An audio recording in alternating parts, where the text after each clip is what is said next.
I remember reading somewhere that says watching your partner give birth is like watching your favourite pub burn down. That's a really good analogy. We should suggest at this stage, like being PC reasons, don't go and find another pub. No, definitely don't. Don't go and drink in another pub just because the previous pub's not looking great at the minute, all right?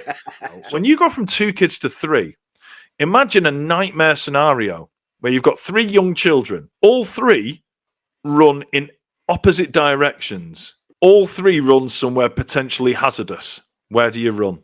Your 2 favourite children.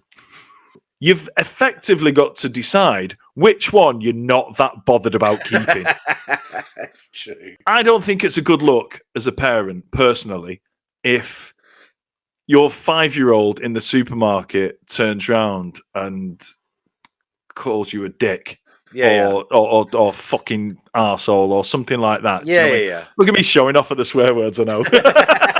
I firmly believe that anybody who says the birth of their children was the best day of their life is a fucking liar. Oh, God, yeah, 100%. Do you know what? It's not even close to the best day of your life. And I'm going to go even further. I'd say it's closer to being one of the worst days of your life than it is one of the best days of your life. Even if you've struggled to have children, getting to that point, the actual physics and all of the sort of trauma that goes with it, that's just fucking shit, isn't it? I can imagine if somebody's listening to our podcast now while they're in labour. It does get better, I promise. Yeah. All right? Yeah. It does get better. Today's going to be shit, and then, not going to lie, you're going to have a few shit weeks where you don't sleep and you feel like death, but it does get better, I promise you. I'm only being honest when I say this, right? And this is genuine truth. I don't think I genuinely loved my children until they were about 6 months old. When I first held my firstborn, Charlie, like I say, I was 23. I was really inexperienced. And I went to pick her up and somebody said, make sure you hold her by the head. So I did. And then they went, not just by the head!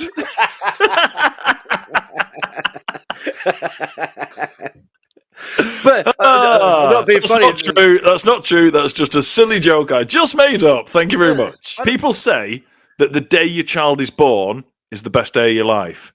No. The best day of your life is when your youngest learns to wipe their own arse and you don't have to do it anymore.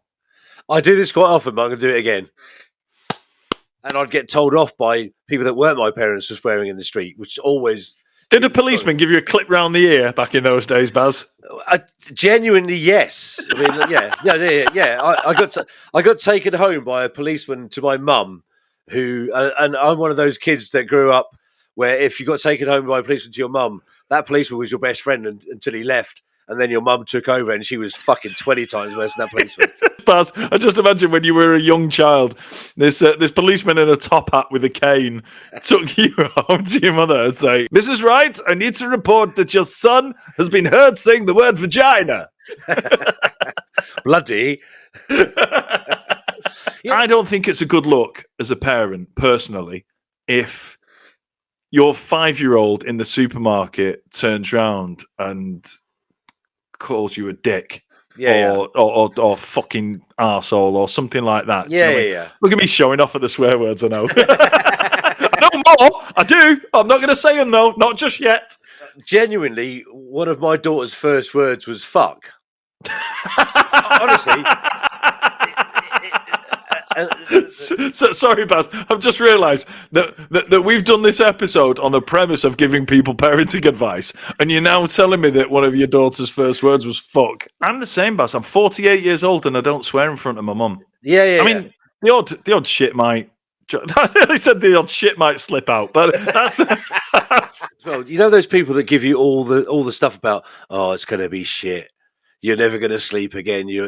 That's like going up to someone at a funeral and going, oh, you're going to be upset for quite a few weeks. Might even turn into months. You're going to feel very lonely. It's like, fuck it, yeah, I know. All right. That's not advice.